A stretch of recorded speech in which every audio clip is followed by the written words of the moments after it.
सही क्रम में लहराएं तिरंगा।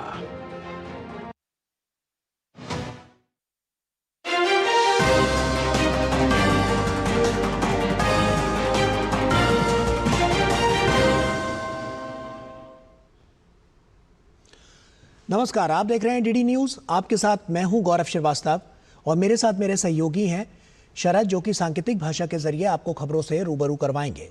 तो चलिए खबरों की शुरुआत करते हैं और सबसे पहले नजर डालते हैं हेडलाइंस पर।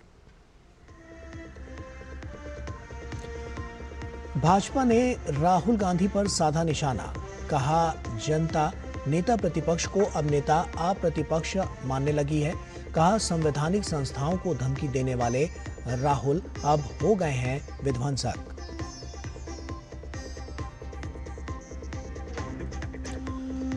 ऑपरेशन सिंदूर पर वायुसेना प्रमुख का बड़ा बयान, कहा हमने पाकिस्तान के 5 लड़ाकू विमान समेत एक टोही विमान को किया था तबाह।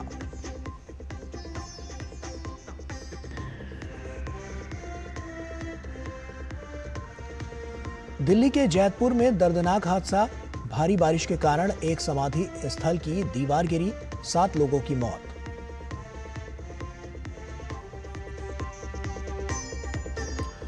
उत्तराखंड के धराली और हर्षिल में भारतीय सेना, आईटीबीपी, एनडीआरएफ और एसडीआरएफ का बचाव और राहत अभियान जारी। अब तक 1000 से ज्यादा लोगों को बचाया गया।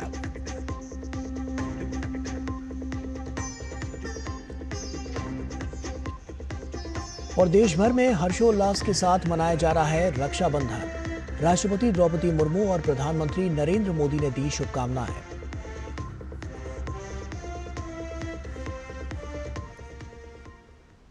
और आइए बुलेटिन की शुरुआत करते हैं।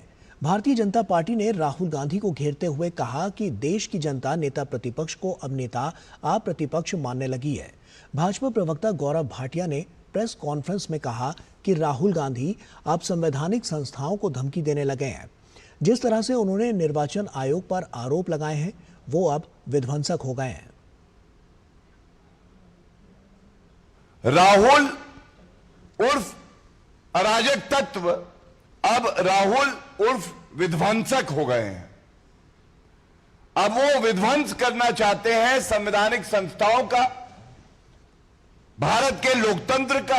आपको हक है अपने आरोप लगाने का भी और मुद्दे उठाने का भी, लेकिन धमकी देना नेता प्रतिपक्ष के लिए अशोभनीय है, निंदनीय है, पीड़ाजनक है हमारे लिए कि वो संवैधानिक संस्थाओं को अब धमकी देने लगे हैं।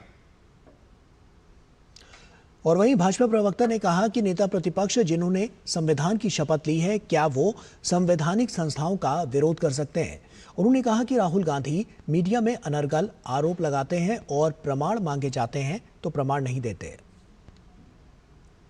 जब चुनाव हारते हैं तो ठीकरा कहीं फोड़ना है, तो ठीकरा फोड़ते हैं वो कभी ईवीएम पे, कभी वीवीपैट पे, कभी इलेक्शन कमीशन ऑफ इंडिया पे, और झूठे आरोप लगाते हैं बिना तथ्यों के, और कभी औपचारिक शिकायत नहीं देते हैं। No formal complaint is ever given.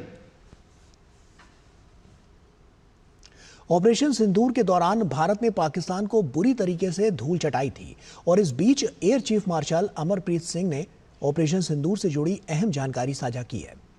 Air chief martial AP Singh ने बेंगलुरु में आयोजित एक कार्यक्रम में बताया कि ऑपरेशन सिंदूर के दौरान 5 पाकिस्तानी लड़ाकू विमान और एक अन्य बड़ा टोही विमान मार गिराया गया।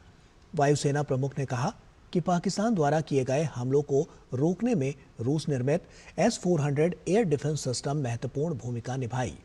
उन्होंने कहा कि पाकिस्तान का जो बड़ा विमान गिराया गया वो airborne warning and control system AWACS से लैस था। We have indication of at least one AEWNC in that AEWC hangar and a few F-16s which were under maintenance there. Apart from these, the SAGW systems, mostly from, I'm talking about fighter aircraft are from S-400. We have at least 5 fighters confirmed kills and 1 large aircraft, which could be either an Elint aircraft or an AWNC aircraft, which was taken on at a distance of about 300 kilometers. This is the actually largest ever recorded surface-to-air kill. और वहीं वायुसेना प्रमुख ने कहा कि operation सिंदूर की सफलता का एक प्रमुख कारण राजनीतिक इच्छा शक्ति का होना था। उन्होंने बताया कि हमें बहुत स्पष्ट निर्देश दिए गए थे।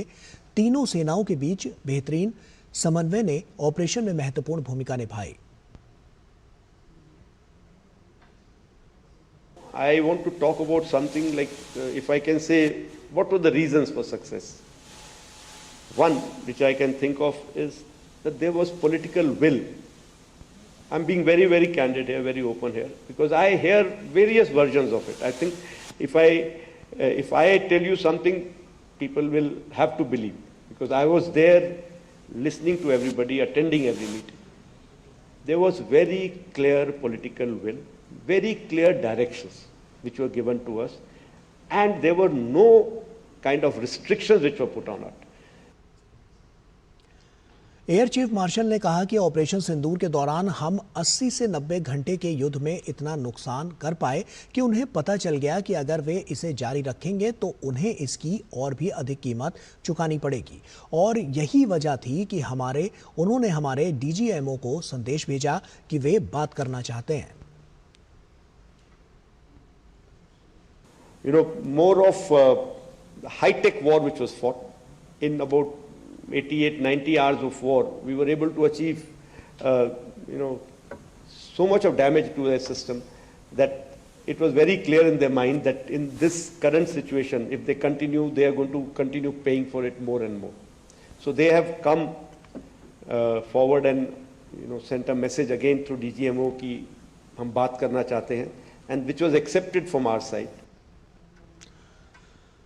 और उधर आरजीकर मेडिकल कॉलेज और अस्पताल बलात्कार हत्याकांड के 1 साल पूरे होने के उपलक्ष्य में नवन्ना अभियान रैली का आयोजन किया गया, जिसमें लोगों ने बढ़ चढ़कर भाग लिया। रैली में लोगों ने पश्चिम बंगाल की मुख्यमंत्री ममता बनर्जी के खिलाफ नारे भी लगाए। साथ ही मुख्यमंत्री से राज्य में महिलाओं की सुरक्षा को लेकर सवाल भी किए। नवन्ना अभियान रैली के दौरान पश्चिम बंगाल विधानसभा में विपक्ष के नेता शुभेंदु अधिकारी ने कहा कि ममता बनर्जी बंगाल से जाने वाली है। ममता जाने वाला है। बंगाल वर्सेस ममता, बंगाली वर्सेस ममता, नारी versus Mamata, Janata versus Mamata. Mamata should go. नवन्ना अभियान रैली के दौरान भाजपा विधायक अग्निमित्रा पॉल ने कहा है कि ममता बनर्जी डर गई हैं और इसीलिए पुलिस द्वारा जनता पर लाठीचार्ज करवा रही हैं। कोर्ट के आदेश से हम यहां रैली कर रहे हैं। ममता सरकार की अराजकता का जवाब जनता चुनाव में देगी।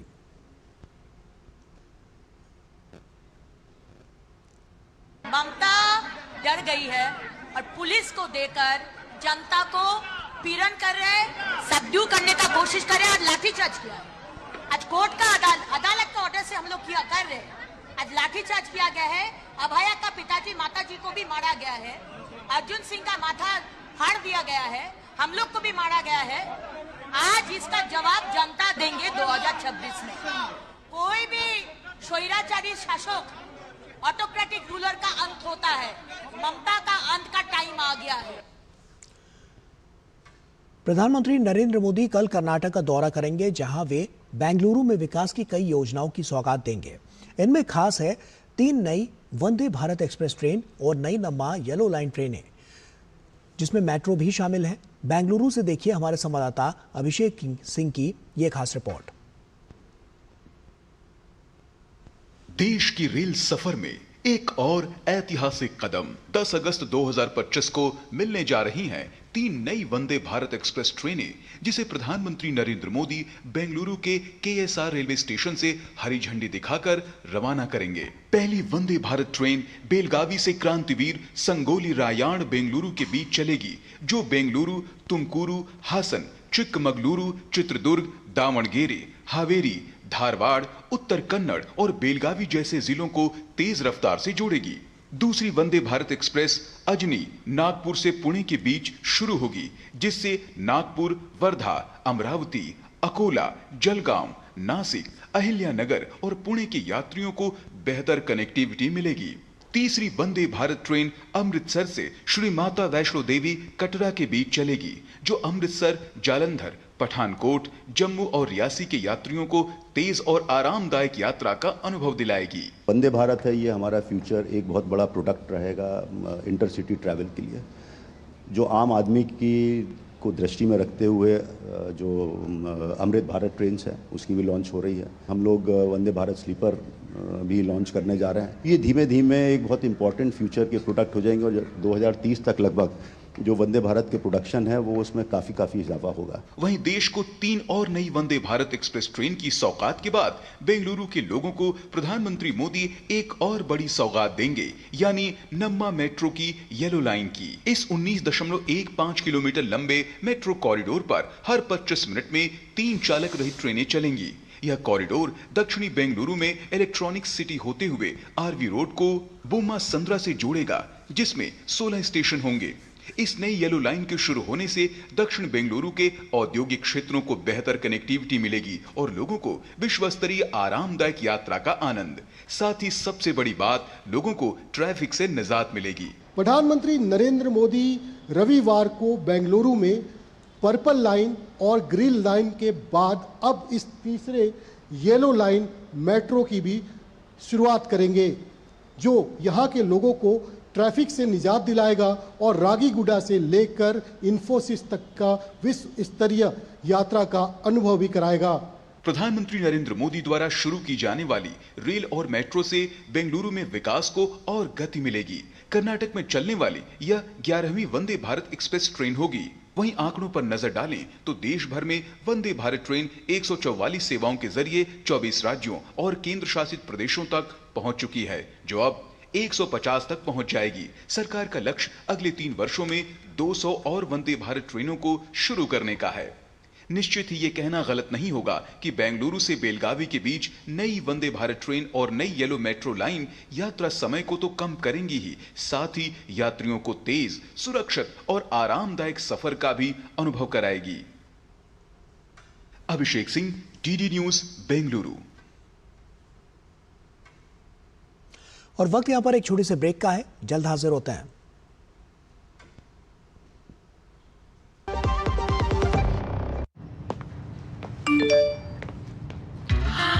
$10 लाख की लॉटरी मुझे, वाओ! फर्जी ऑफर से सावधान। RBI कहता है जानकार बनिए, सतर्क रहिए। जब धरती चीर कर निकलता है लोहे का पत्थर और मिलता है मोंगिया के जोश से, फिर तपता है, पिघलता है और बनता है फौलाद। अब होता है सरिया सारी खूबियों के साथ। मोंगिया स्टील, मजबूत देश का मजबूत सरिया। ब्रेक के बाद एक बार फिर से आप सभी का स्वागत है। आइए बुलेटिन में आगे बढ़ते हैं। उत्तराखंड के धराली और हर्षिल में भारतीय सेना, IDPP, NDRF और SDRF का बचाव और राहत अभियान जारी है। अब तक 1000 से ज्यादा लोगों को बचाया जा चुका है। बचाव और राहत अभियान अभी भी जारी है। क्षेत्र में लिमची घाट तक सड़क मार्ग आवाजाही के लिए खुला है। वहीं 90 फुट ऊंचे बेली ब्रिज और हर्षिल तथा धराली के बीच 2 किलोमीटर लंबे पैदल मार्ग को सभी क्षेत्रों में उपयोग के लिए उपयुक्त मार्ग में बदलने का काम जारी है। राहत सामग्री और कर्मियों को लाने ले जाने के लिए धरासू से 2 MI-17 और 1 चिनूक हेलीकॉप्टर लगे हुए हैं, जबकि मातली से 8 नागरिक हेलीकॉप्टर नागरिकों को निकालने के लिए सेवा में है। मतली हर्षिल क्षेत्र में मौसम साफ है, जिससे राहत और बचाव अभियान सुचारू रूप से जारी है। हमारी सबसे बड़ी जो प्राथमिकता थी वो सभी लोगों को सुरक्षित बाहर निकालना। 1000 से भी ज्यादा लोगों को आज तक वहां से रेस्क्यू किया जा चुका है। लोगों का पुनर्वास करना, लोगों को सहायता करना, लोगों के लिए वहां पर राशन इत्यादि की व्यवस्था करना। हमने तय किया है कि सभी आपदाओं में जिस प्रकार से एक पैकेज दिया जाता है वो पैकेज भी हम देंगे और इसके लिए समिति का गठन कर दिया गया है। और दिल्ली की बात करें तो आज सुबह से ही दिल्ली और आसपास के राष्ट्रीय राजधानी के क्षेत्र के कई हिस्सों में रुक रुक कर भारी बारिश हो रही है। कई इलाकों में जल भराव हो गया है, जिससे लोगों को परेशानियों का सामना करना पड़ रहा है। भारी बारिश के कारण हवाई यातायात पर भी असर पड़ा है। दिल्ली और एनसीआर में भारी बारिश के कारण शास्त्री भवन, आरके पुरम, मोती बाग और किदवई नगर जैसे प्रमुख इलाकों में जल जमाव की स्थिति देखी गई, जिससे आवाजाही बुरी तरह से प्रभावित हुई है। मौसम विभाग ने कई हिस्सों के लिए रेड अलर्ट जारी किया है। बिजली और गरज के साथ बहुत भारी बारिश की होने की चेतावनी भी दी गई है। और वहीं दिल्ली में तेज बारिश से जैतपुर थाना क्षेत्र में एक समाधि स्थल की दीवार गिर गई। हरिनगर के बाबा मोहन राम मंदिर के पास हुए हादसे में कई लोग मलबे में दब गए। सूचना पर दिल्ली पुलिस, फायर ब्रिगेड और डिजास्टर मैनेजमेंट की टीम ने राहत और बचाव कार्य शुरू किया। मलबे में दबे 7 लोगों की मौत हो गई है। गंभीर रूप से घायलों को एम्स के ट्रामा सेंटर में और सफदरजंग अस्पताल में भर्ती कराया गया है। यहां उनका उपचार चल रहा है। टीम अभी भी लोगों की तलाश में बचाव कार्य जारी रखे हुए है। उधर चुनाव आयोग ने 334 पंजीकृत गैर मान्यता प्राप्त राजनीतिक दलों को सूची से हटा दिया है। ये दल 2019 से 6 वर्षों तक एक भी चुनाव लड़ने की अनिवार्य शर्त पूरी करने में विफल रहे थे। इन दलों के कार्यालय भी कहीं भी भौतिक रूप से स्थित नहीं थे। चुनाव आयोग ने कहा है कि ये 334 पंजीकृत गैर मान्यता प्राप्त राजनीतिक दल देश भर के विभिन्न राज्यों और केंद्र शासित प्रदेशों से हैं।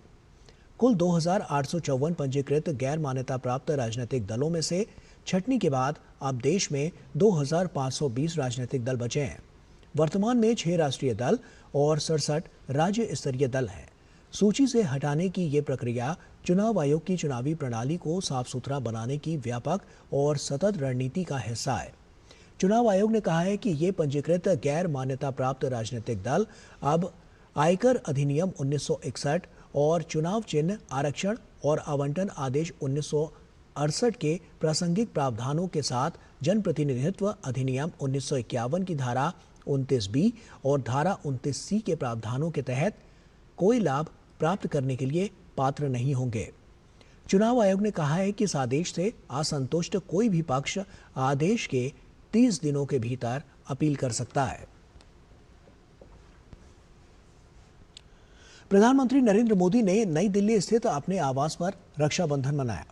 पीएम ने बच्चों से राखी बंधवाई। पीएम से मिलकर बच्चे उत्साह और उल्लास से भरे हुए नजर आए। प्रधानमंत्री ने इससे जुड़ा एक वीडियो भी साझा किया। प्रधानमंत्री ने लिखा कि आज रक्षाबंधन के एक बेहद खास उत्सव की कुछ झलकियां यहां प्रस्तुत हैं।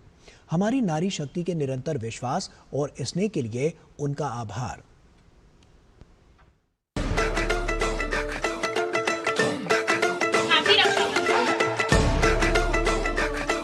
मैं तो मोटे भाई वाली राखी लाई हूँ पीएम के लिए। मैं तो मोदी अंकल के लिए पीकॉक वाली राखी लाई। मेरे साथ हाथ बनाएंगे। अच्छा हाँ हाथ मिला सकते हो? हाथ मिलाना है। आप मेरे आई कार्ड से देख लो, मेरा नाम यहाँ पे है। सबसे ऊपर तुम्हारा होना चाहिए। शाबाश।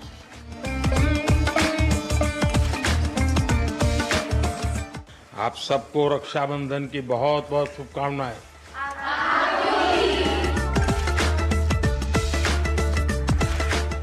आज मिला देश के नेता से सम्मान।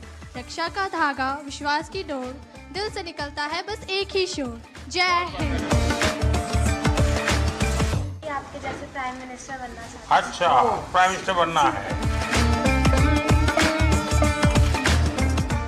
मातृभूमि करती अभिनंदन, भारत भारत के आप हो चंदन। नई सोच नई राह दिखाई, आशा की नव किरण जगाई।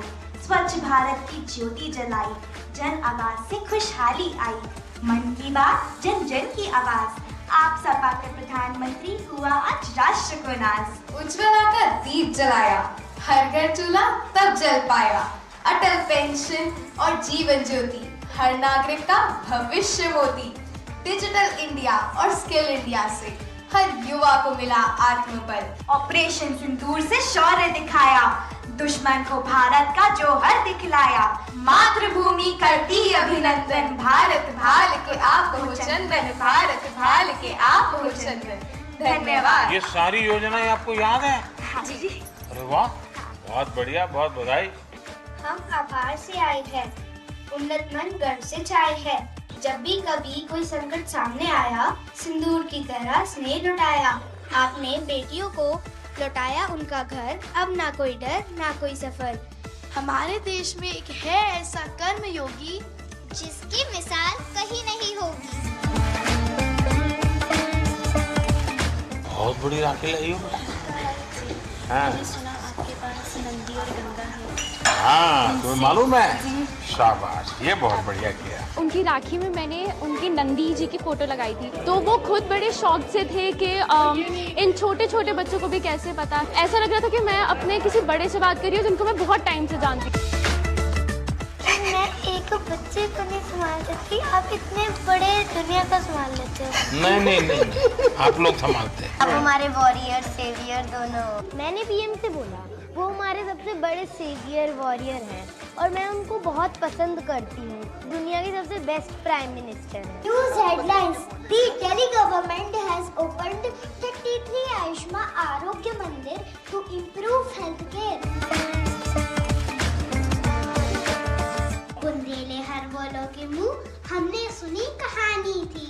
खूब लड़ी मर्दानी है तो झांसी वाली रानी थी। झांसी वाली रानी बन के आई है। मैं जब छोटी थी तो मेरी विश यही थी कि मुझे एक बार पीएम से मिलना है। आज मेरी विश पूरी हो।